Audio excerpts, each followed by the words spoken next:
चलिए बच्चों क्लास शुरू करते हैं। क्लास नंबर 69 है और एक्सरसाइज 68 है। जो कल की हमारी क्वेश्चन है होमवर्क वाली, उसका आंसर अगर आप जानना चाहते हैं तो उसका आंसर है बच्चों कट आउट फॉर, क्योंकि वहाँ जो रिक्त स्थान के बाद चीज़ है वो नाउन है। अगर वर्ब होती तो कट आउट टू आता फिर वहाँ पे। तो आंसर क्या है कल का हमारा कट आउट फॉर। आज का क्वेश्चन नंबर पहला, लिंकन ने इस बात पे जोर दिया कि द स्लेव्स शुड बी, गुलामों को किया जाना चाहिए। ऑप्शन पहला जो है इसका मीनिंग जानने हैं आप। एग्जैजरबेट का मतलब होता है हालत और बदतर कर देना, बिगाड़ देना। कन्फाइन का मतलब होता कैद करना, कैदी बनाकर रखना। इमेंसिपेट का मतलब होता आज़ाद करना, आज़ाद करना। एबॉलिश का मतलब होता है उन्मूलन करना। बहुत बढ़िया क्वेश्चन है, मैं इससे 3 बातें बताऊंगा आपको, तीनों देखना। फिलहाल इसका आंसर जो है हमारा वो तीसरा होगा, क्योंकि मीनिंग है लिंकन ने इस बात पे जोर दिया कि गुलामों को, गुलाम है वो, गुलामी नहीं है, गुलामी होगी तो कुछ और आता। गुलामों को आज़ाद किया जाना चाहिए, स्वतंत्र किया जाना चाहिए। आंसर हो गया तीसरा। अब जरा इसमें कुछ मैं फेरबदल करूंगा, फिर आपको बताऊंगा, फिर आप बताना आंसर क्या आएगा। तो Lincoln said that the slaves should not, अगर मान लो यहां नोट डाल दिया जाए, अगर यहां नोट डाल दें हम सवाल में, यही तो होता है, हम जो सीख के जा रहे हैं वही मिलेगा पेपर में, जरूरी थोड़ी है। हमें तो अपने क्वेश्चन को समझ के जाना है कि ऐसा होता तो क्या होता। तो लिंकन ने जोर दिया कि गुलामों को, अब यहाँ पे शुड नॉट बी, अब आएगा ये आंसर, गुलामों को कैद नहीं किया जाना चाहिए। जो लॉजिकल आंसर है वो ये होगा इस टाइम पे कि गुलामों को कैद नहीं किया जाना चाहिए। आंसर हो गया बच्चों हमारा दूसरा। लेकिन अगर ये नहीं था तो आप जानते हैं फिर आंसर कौन सा होगा हमारा, फिर तो ये आंसर होगा। 2 बातें हो गई। तो गुलामों को आज़ाद किया जाना चाहिए तीसरा, और नोट होता तो आज़ाद नहीं किया जाना, सॉरी, कैद नहीं किया जाना चाहिए, फिर ये हो जाएगा। जो लॉजिकल बातें हैं यही तो कहेगा कोई व्यक्ति। लिंकन के बारे में हम जानते हैं, ये बहुत महान शख्स रहे हैं ये अपने टाइम पे, तो ये अच्छी बात बोलेंगे। तो गुलामों को आज़ाद किया जाना चाहिए, आंसर तीसरा। नोट होता तो कैद नहीं किया जाना चाहिए। एक बात और सुन लो आप, अगर मान लेते हैं कि ये स्लेव्स ना होकर के स्लेवरी होती, ये भी ध्यान रखें आप, अब ये गुलामी हो गई। आंसर बच्चों अब चौथा आता। पता मीनिंग क्या है? लिंकन ने कहा कि गुलामी खत्म की जानी चाहिए, गुलामी का उन्मूलन किया जाना चाहिए। उम्मीद है आपको ये क्वेश्चन पसंद आया होगा, क्योंकि 3 एंगल से दिखाया मैंने आपको। चलिए फिलहाल जो है उसे देखते हैं। तो जो है उसके हिसाब से आंसर कौन सा हो गया बच्चों हमारा, आंसर हो गया तीसरा। बढ़िया सवाल था, अच्छा। पहले का कोई मीनिंग नहीं बन रहा है यहाँ पे, पहले का आंसर तीसरा। अब आते हैं हम क्वेश्चन नंबर दूसरे पे। बच्चों बुएंट जो है ये होता है हमारा खुश। इसका एक मीनिंग और बता दूं मैं आपको। उत्प्लावन बल सुना होगा आपने, उत्प्लावन बल, तो ये वो भी होता है। तो बच्चों ये होता है तैरने लायक, यानी कि ऐसी कोई चीज जो तैर लेगी, डूबेगी नहीं। तो इसका एक सिनोनियम फ्लोटिंग भी होता है। ठीक है, एक सिनोनियम इसका फ्लोटिंग भी है, ध्यान रखना इस बात का। ये तो पानी के ऊपर कोई चीज तैर सकती है तो वो फ्लोटिंग कर सकती है, यानी कि बुएंट है वो। और इसका सिनोनियम खुश के हिसाब से अगर देंगे हम तो आंसर होगा चेयरफुल। एंटोनियम पूछता तो आंसर लगाते डिप्रेस्ड। हैवी तो भारी होता, ठीक है। डिमेंटेड होता है बच्चों पागल। आंसर दूसरे का जो है वो तीसरा हो जाएगा। क्वेश्चन नंबर तीसरा, WMO, वर्ल्ड मेट्रोलॉजिकल, इस टाइप का कोई डिपार्टमेंट है, ठीक। सेज दैट, जैसे WHO है, WTO है, ऐसे ही WMO एक डिपार्टमेंट है जो जलवायु के बारे में जानकारी देता है।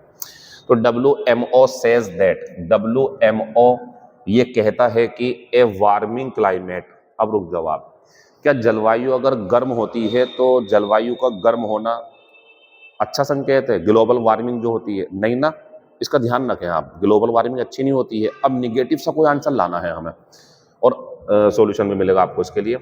तो WMO सेज, WMO कहती है कि ए वार्मिंग क्लाइमेट, एक गर्म होता जो जलवायु है, गर्म होती जलवायु या गर्म जलवायु, कैन एयर पोल्यूशन, बच्चों ये तो स्वतंत्र करना हो गया, इसका कोई मीनिंग नहीं है। इमर्ज हो गया उत्पन्न होना, इसका कोई मीनिंग नहीं है।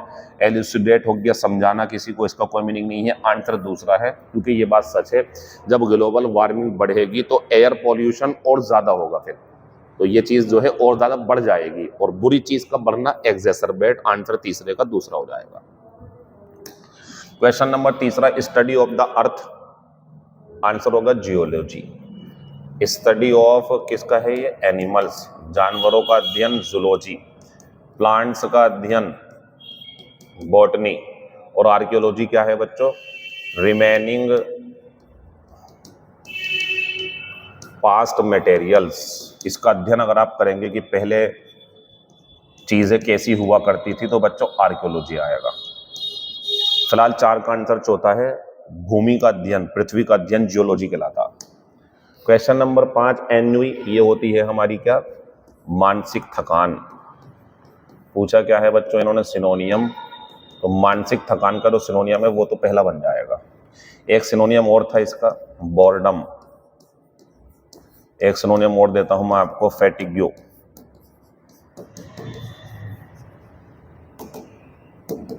फैटिग्यू थकान होती है, ठीक। चलिए आंसर 5वें का पहला हो गया। अब बाकी चीजों की बात करेंगे तो रेवरी होती है, डे ड्रीम, दिन में सपने देखना, दीवा स्वप्न। बात करेंगे जियोपार्डी की तो खतरा, सिनोनियम बन जाएगा इसका डेंजर। बात करेंगे सेपरेशन की तो ये होता अलग होना, यानी कि इसके लिए अगर सिनोनियम चाहिए आपको तो एस्ट्रेंज बन जाएगा, ठीक है ना। 5वें का आंसर पहला हो जाएगा। हालांकि ये वर्ब है, ये नाउन है, लेकिन फिर भी जैसा बना सकते हैं आप। 5वें का आंसर पहला हो जाएगा। क्वेश्चन नंबर 6, मास डिपार्चर। डिपार्चर तो आप जानते ही हैं, चले जाना। मास का मतलब हो गया बड़े पैमाने पर लोगों का स्थान छोड़ के जाना, तो आंसर कौन सा हो गया, तीसरा।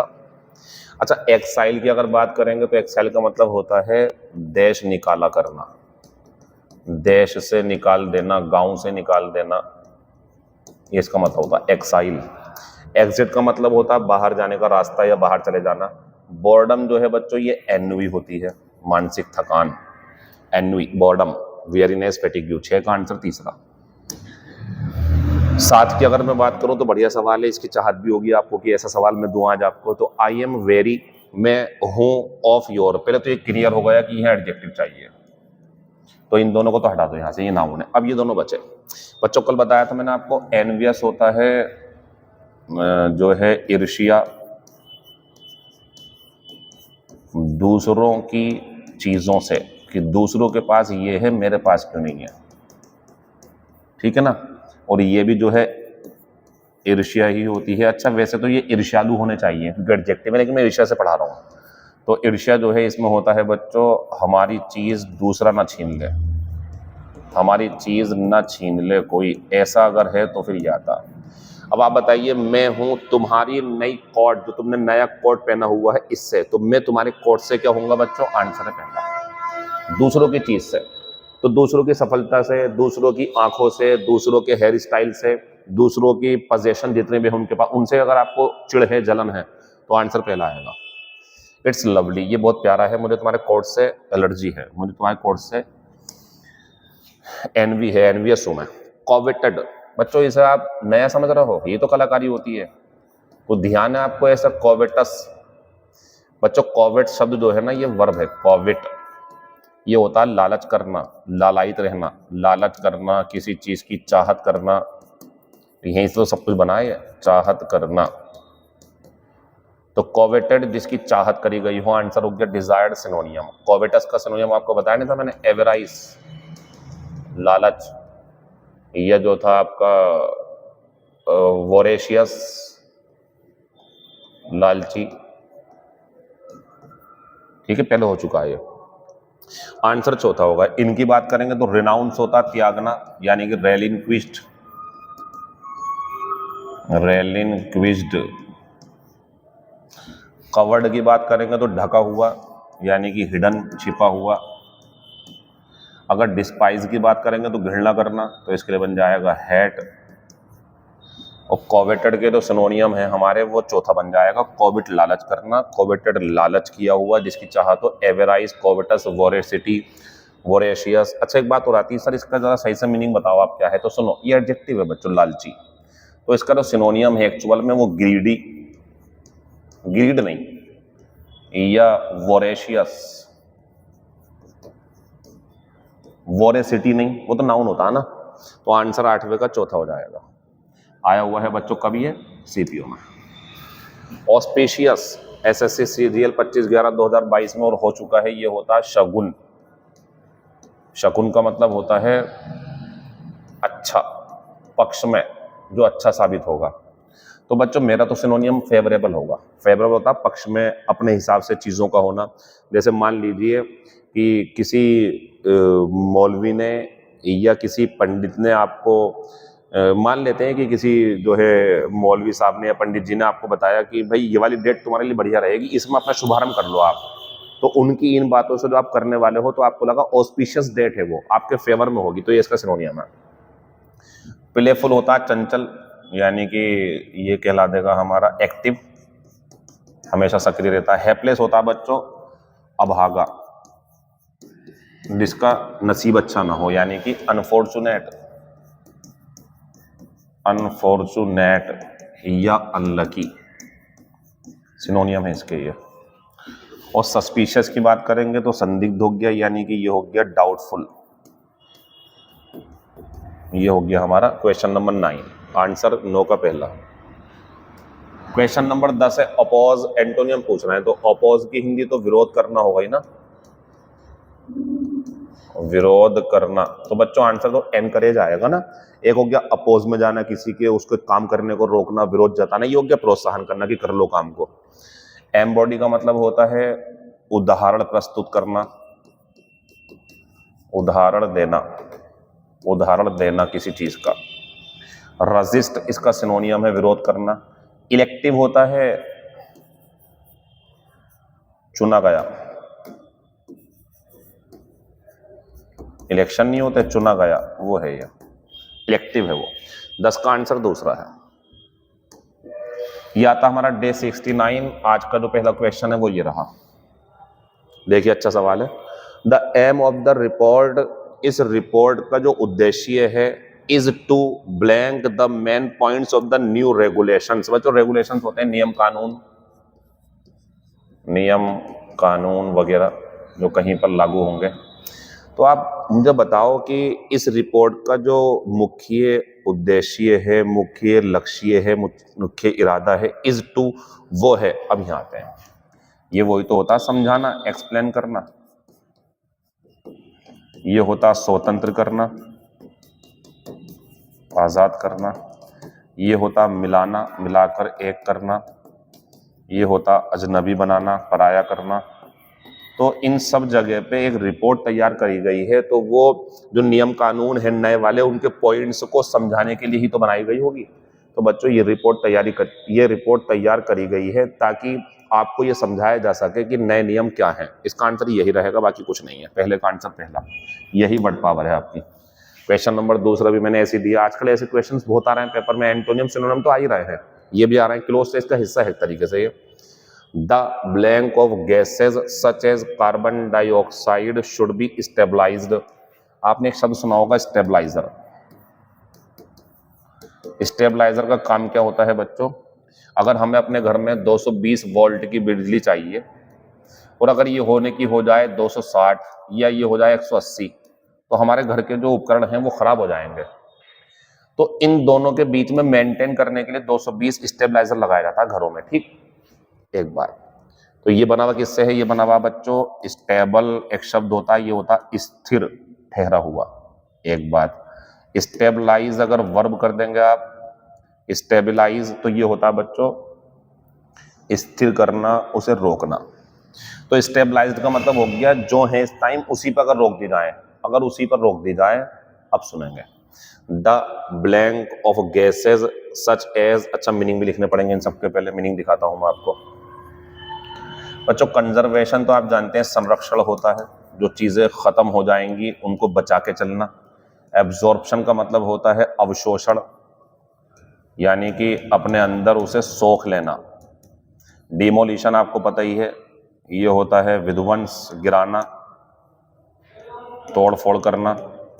एमिशन होता है उत्सर्जन, अब आप खुद देखो कि ये कहना क्या चाह रहा है यहाँ पे। ऐसे तो क्वेश्चन आपको पेपर में करना है। The blank of gases such as carbon dioxide should be stabilised at their present level.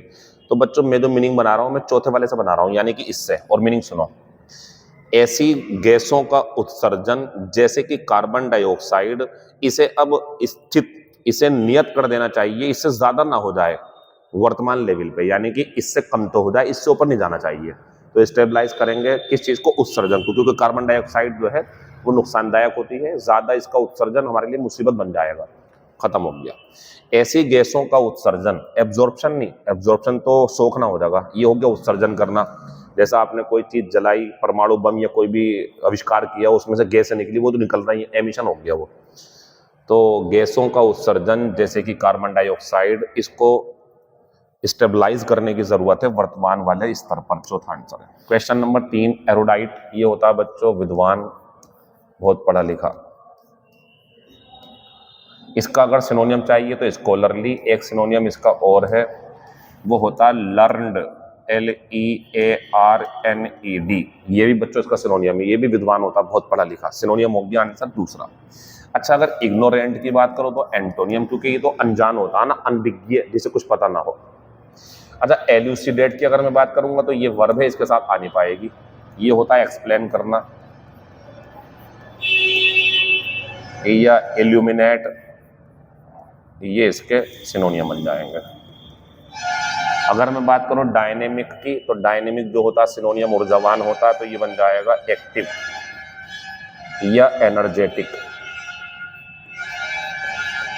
ठीक, तीसरे का आंसर दूसरा हो जाएगा।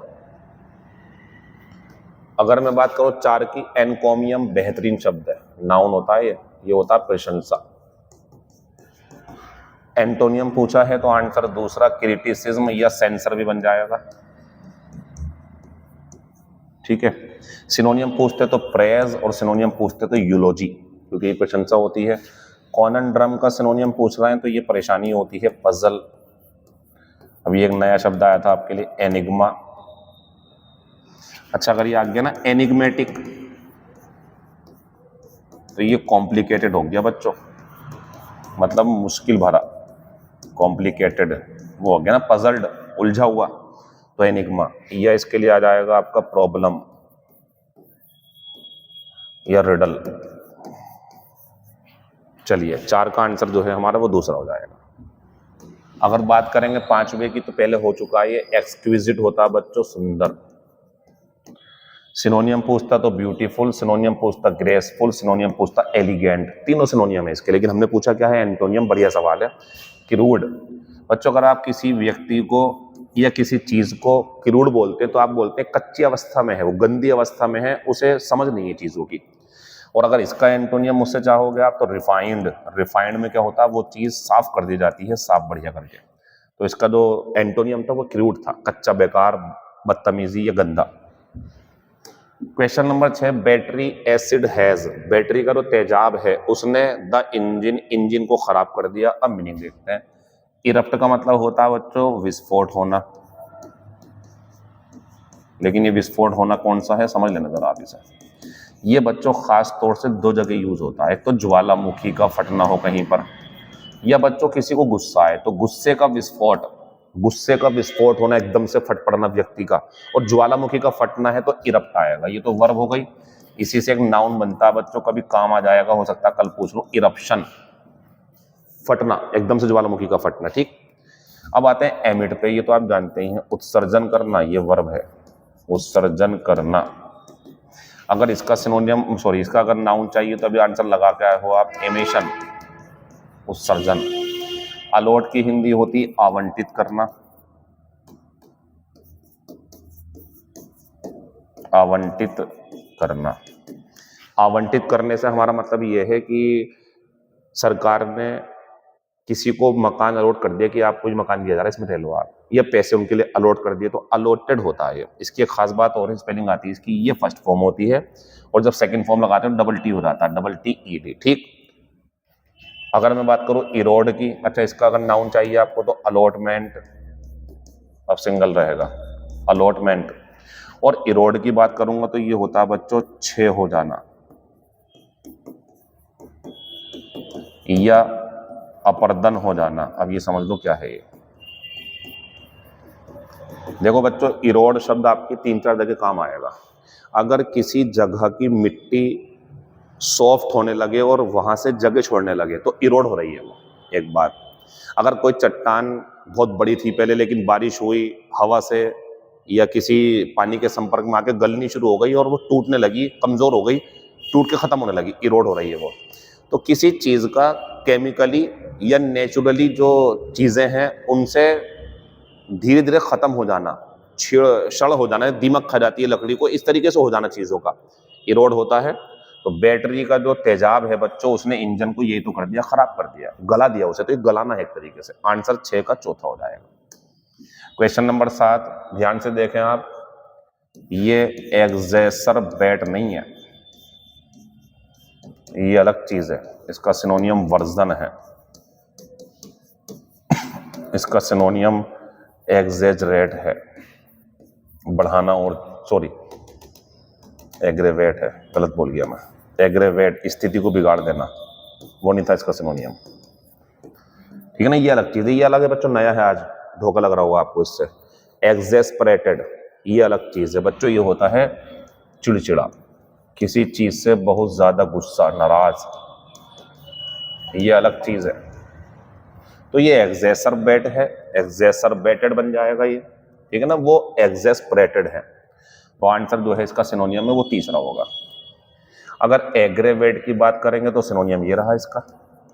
डिलेक्टेबल की बात करेंगे तो टेस्टी, डिलीशियस,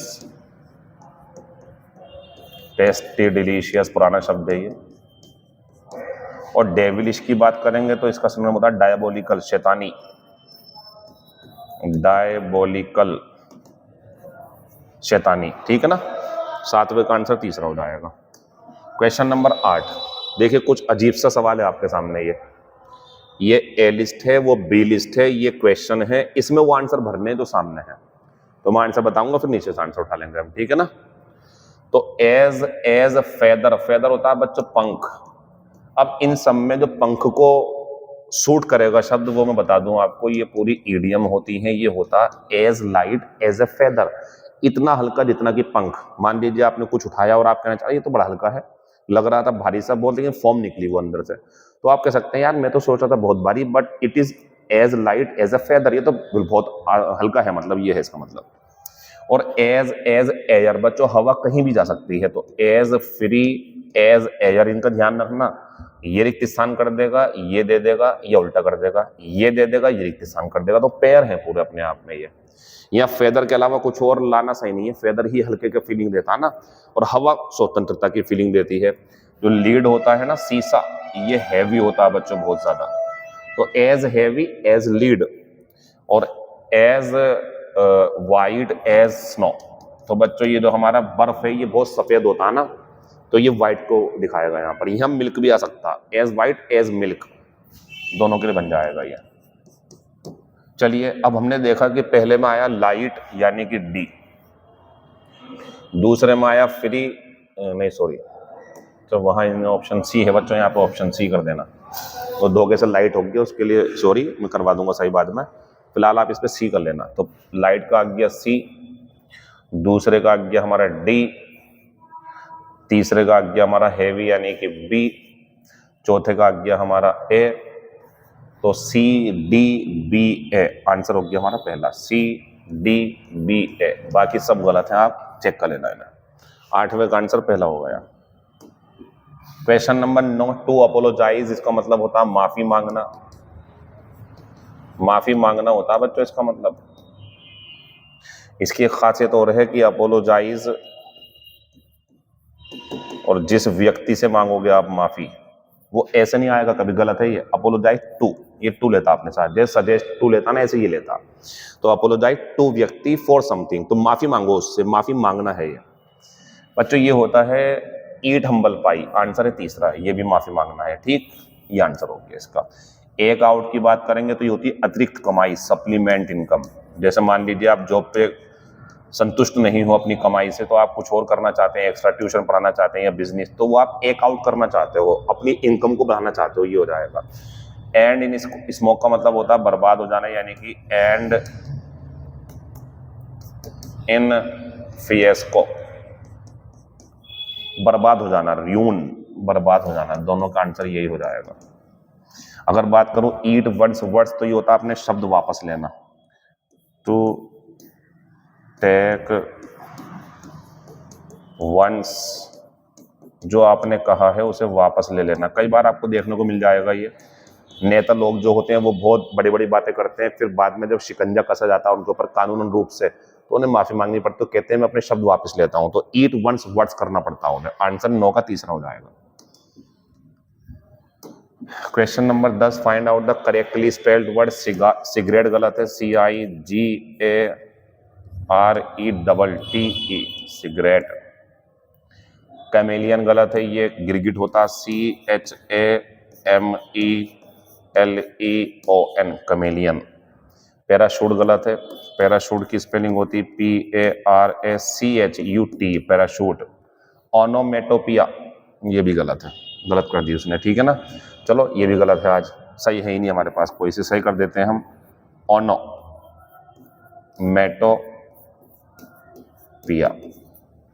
बच्चों सिगरेट भी गलत थी, कैमेलियन भी गलत थी, यकीन मानो मैं बता रहा हूँ, चेक कर लेना, पैराशूट भी गलत थी, और ओनोमेटोपिया में यहाँ पे ओ टाइप करना था लड़के को, उससे धोखे से 1 हो गया। कोई बात नहीं, आंसर हमने लिख दिए सारे आपके, बाकी PDF में सही करवा देंगे, ठीक। लेट्स सी हाउ स्ट्रॉन्ग, पुराने वाले का आंसर क्या था बच्चों, कट आउट फॉर। अब इसकी बात करते हैं। Let's see how strong you have become, answer they comment में आप। Many parents simply blank all responsibility for their children, option ये है आपके सामने, अबेंडन, एब्डिकेट, डिनाउंस, रेनाउंस। मुझे आंसर दिया करो आप, मैं आपका आंसर देख के अच्छा फील करता हूँ कि बच्चे सीरियस है इस बात को लेकर, हम भी सीरियस होंगे फिर आपके लिए। बस कमेंट में आप इसका आंसर दे दो, फालतू कुछ नहीं, ठीक। बाकी बातें बाद में होंगी। Thank you, all the best.